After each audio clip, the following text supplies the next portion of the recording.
right, good morning, everyone. You are listening to the Limbwalkers podcast on WJOB, 1230 AM, 104.7 FM in Hammond, Indiana, here at the Shack and Van Til Studios. My name is Adriana, and I'm joined with your host, Will Glaros. How you doing? Hey there, Adriana. How are you? I'm good. So we've been talking about a lot of different things. Oh, yes. In fact, I was so concerned that as we try to give people some suggestions and pathways to follow to jump away from the trunk of the tree and walk out on that limb of life, that maybe it'd be good to do a little bit of review and basically catch up before we go on, because I'm really excited about a future program. Actually, it will probably take a couple of programs where we're going to review the famous treatise by James Allen called As a Man Thinketh, because we can talk about all the things we're talking about, but in the final solution to all of it, as you think is what you will be, and your success will follow that pathway. But there's all kinds of pieces to it, but I can't wait till we get to that section down the road.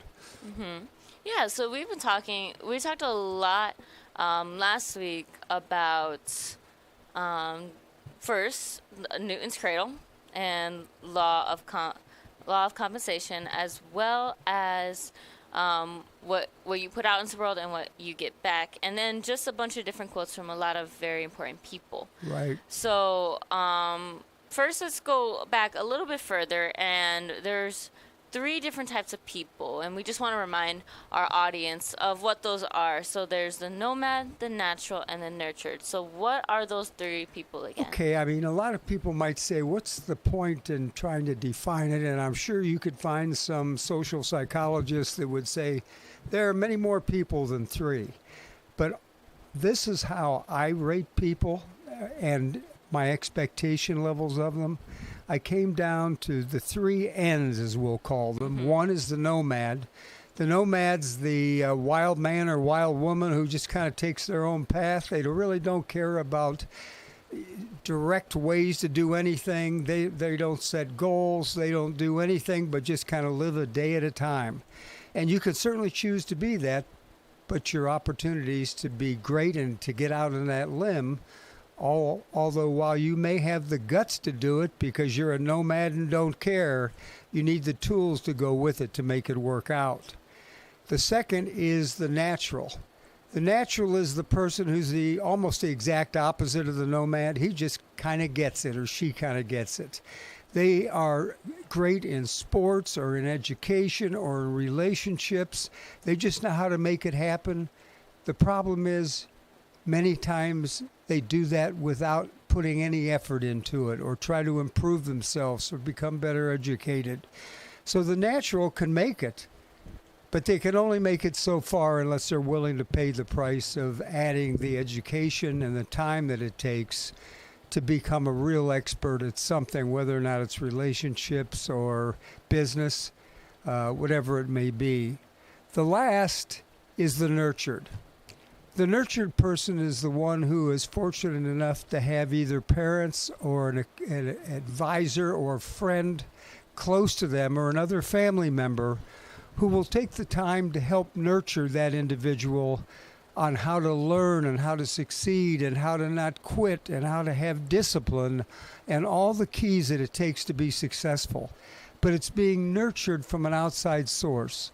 I think the majority of the people that are truly successful come from the nurtured group, but you can certainly make it even if you're a natural or a nomad. But those are the 3 types of people, and what you want to try to do is plug yourself in and know what you have to improve by being a member of any one of those 3, the nomad, the natural, or the nurtured.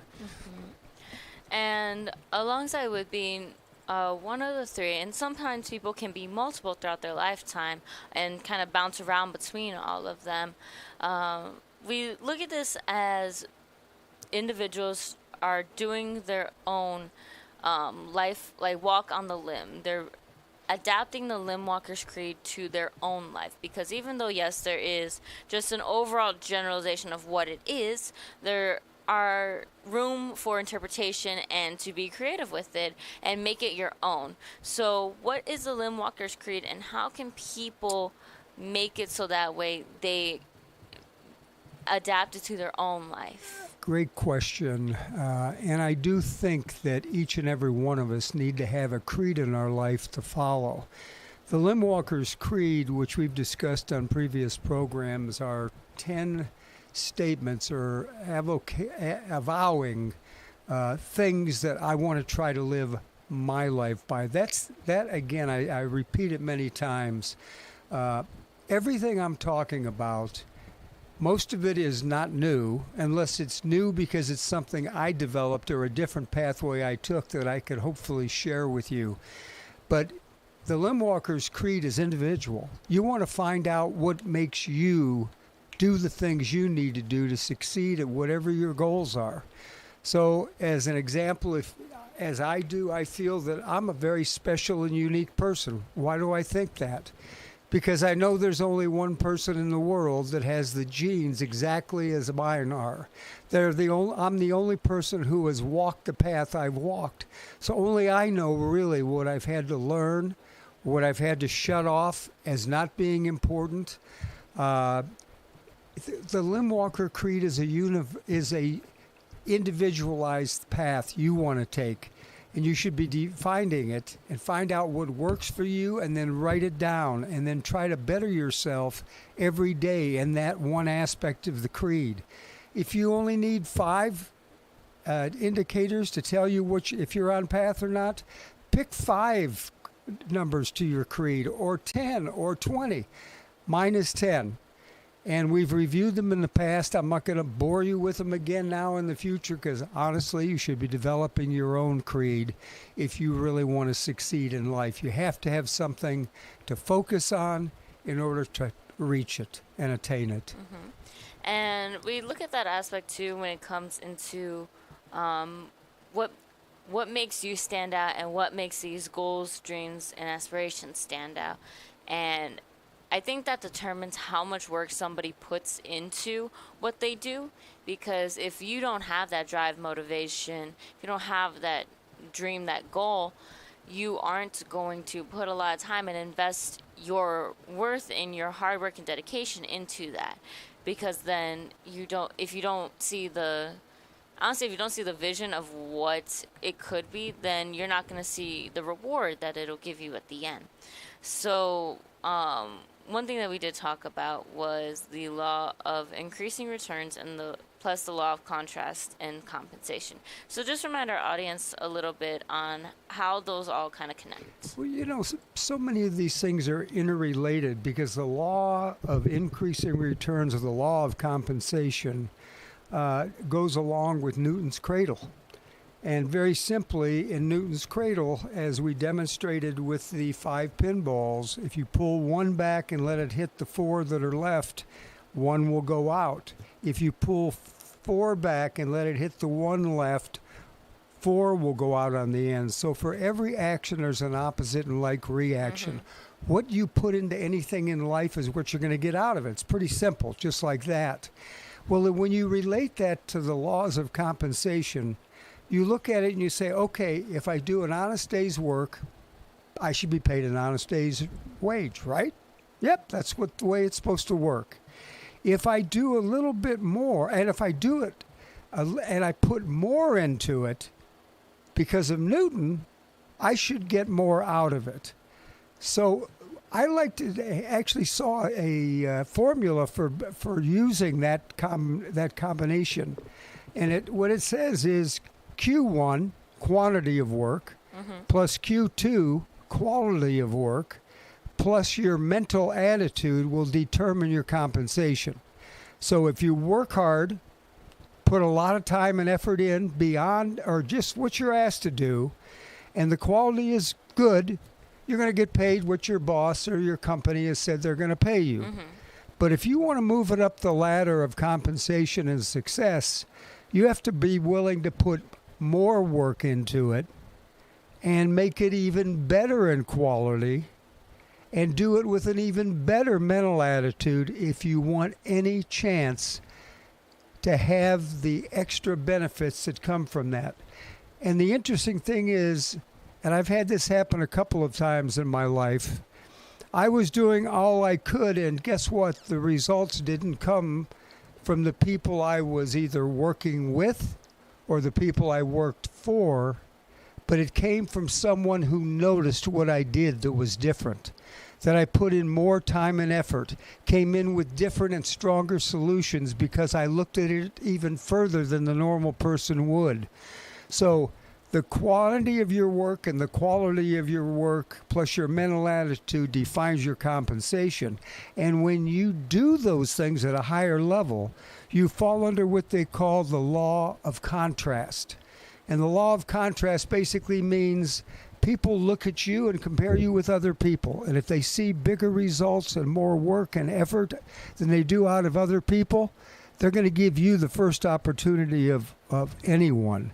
So you want to be hardworking with a good mental attitude, putting in a lot of time, and you want to be a contrast to anybody you're competing against if you are. And then that will give you the ultimate compensation that you deserve. And you may not always find it in the place you're currently working. It may come from elsewhere. Okay. And so you did go into the laws of compensation, quality and quantity of work, and the mental attitude that people have with that. Now, the mental attitude I feel is a really important aspect of it all, because if you don't have that good mentality, everything's just going to plummet down from there, because you can have the skill set and you can have all of the tools needed, but if you don't have the proper mental attitude, then that's when it's going to have a bit of a struggle to have anything succeed and lift off the ground. Have you seen this in individuals where they have everything that they need, it's just the mental attitude is what is holding them back? Is missing, you mean? Or oh yeah, it happens, especially you get within a large office environment. You see people that are on all sides of that of that description, and the ones who have the kind of negative attitude or the weeper's willow or whatever, they're always weeping about how bad things are. I don't have enough. And then you've got the other people who are on that same team who are looking for solutions, even though they have a lot to weep about. Everything is in your attitude. I mean, I can tell you from experience, if I walk into the office and greet everybody with a friendly greeting, and talk to them on a positive basis and ask them about family and ask them how things are going. Is there anything you need? I get responses back because people think you care and believe you care. And if you're kind to them, I'm just a great believer that kindness brings more benefit than anything else. I read something today, because I read every day on all of this stuff. I read something today that said, don't be too kind, because people will take advantage of you. Well, I have a rule that I use with that in mind. I believe in being kind and extra kind to everyone. And if they take advantage of it, they get the two rule decision. One time, I put up with it. The second time, that's it. So when you're being kind to someone, you don't want to just give it away if people are just being negative and don't want to return in some way. But I still believe that kindness is one of the best things that you can do in business, in relationships, in anything you do. That kindness is the best way to achieve your ultimate numbers, not by being stern or nasty or threatening, but by being kind and yet knowledgeable, friendly, and willing to work yourself to death to make things happen so you're a good example to others. Okay. And as we continue on with this podcast episode, we were talking about Newton's Cradle. So can you remind people what Newton's Cradle is? And we still have our example here. Oh, sure. We keep them here all the time, where as people can see here. Can they see what you're doing Yep, there? they can see right Perfect. here on I the don't thing. need to demo it. Yep. So we have, this is our example when we were speaking on Newton's cradle. So can you remind our audience why this is important and what it has symbolically? Yeah, Newton's cradle is strictly a tool to remember that what you put in to anything that you do, relationships, client building, teamwork, whatever you put into it is exactly what you're going to get out of it. So that is the greatest demonstrator.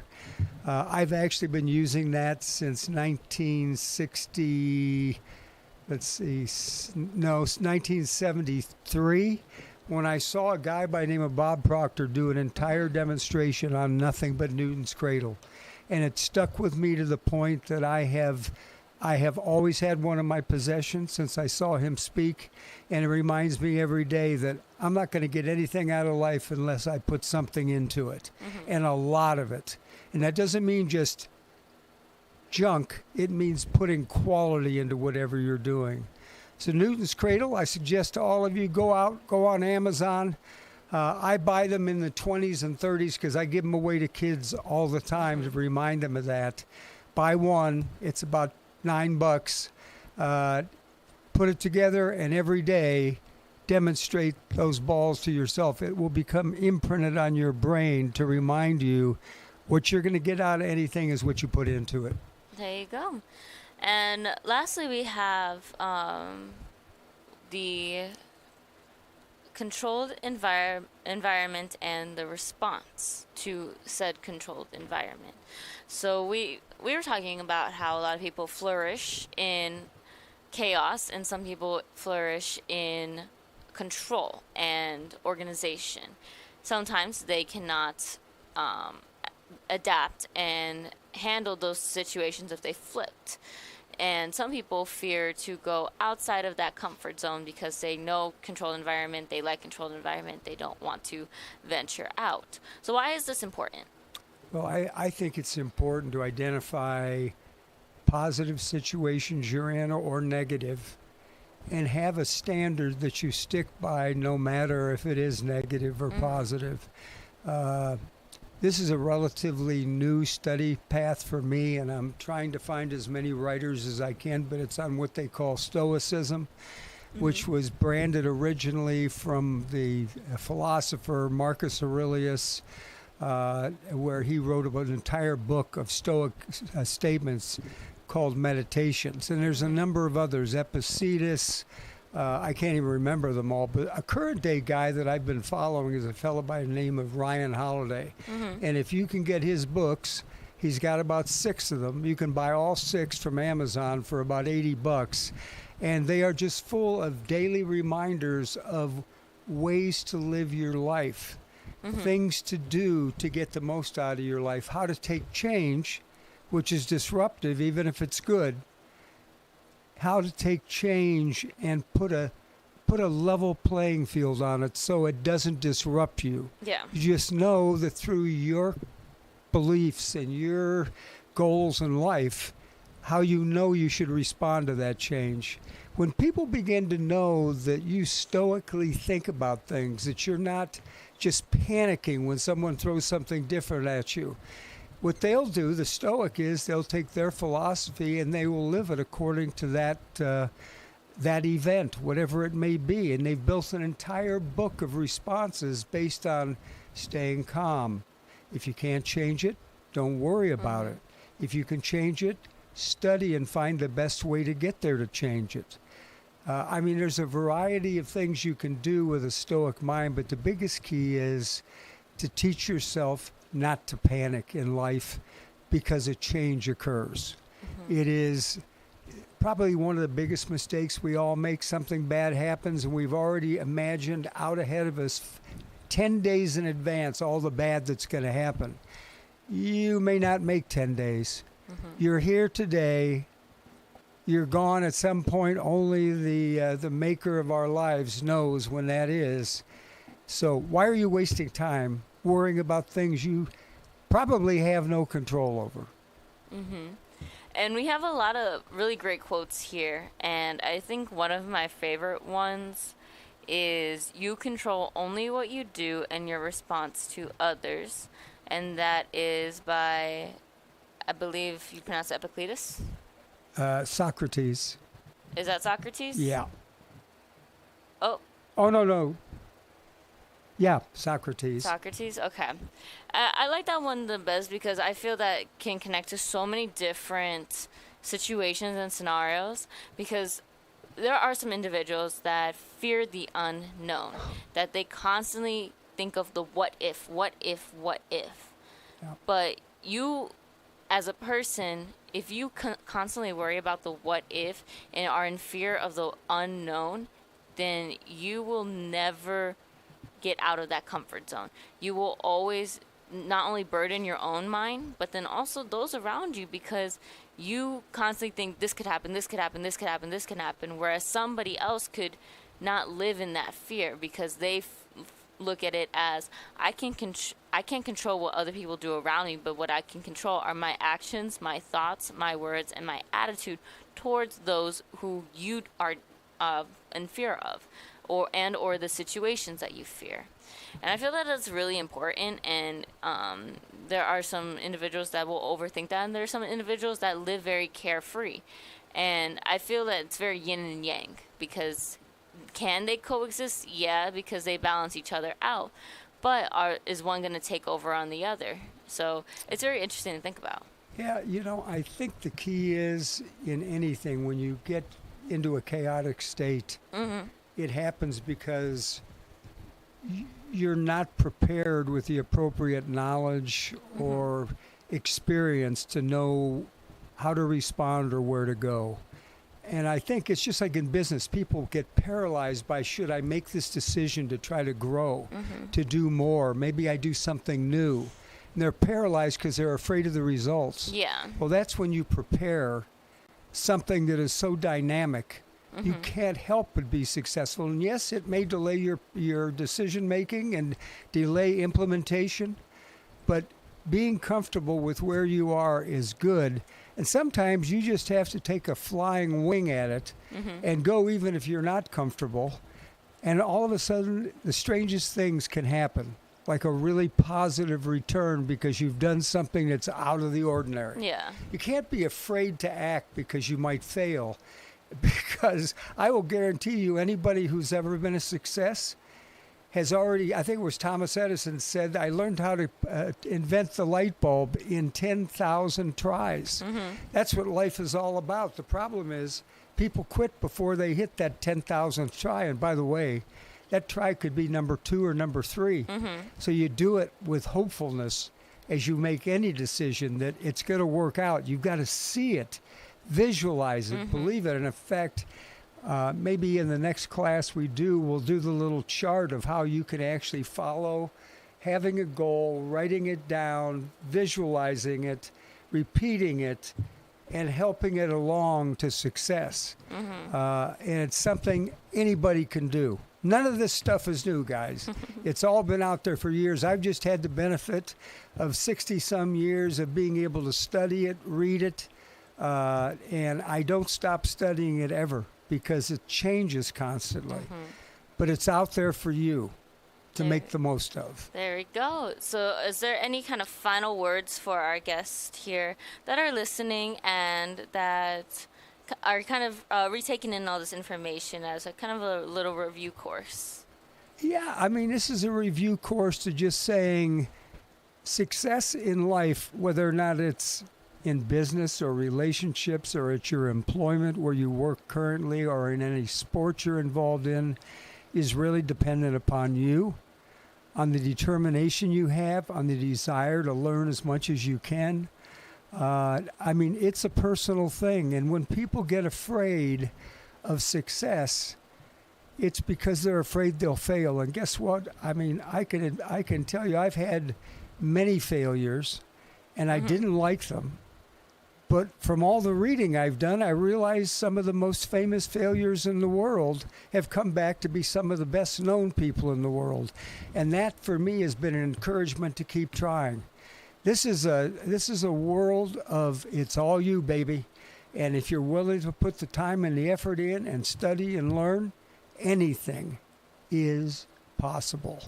And this is the Limbwalker podcast, where everything and anything is possible if you're willing to walk away from that trunk of life and go out on that limb. There we go.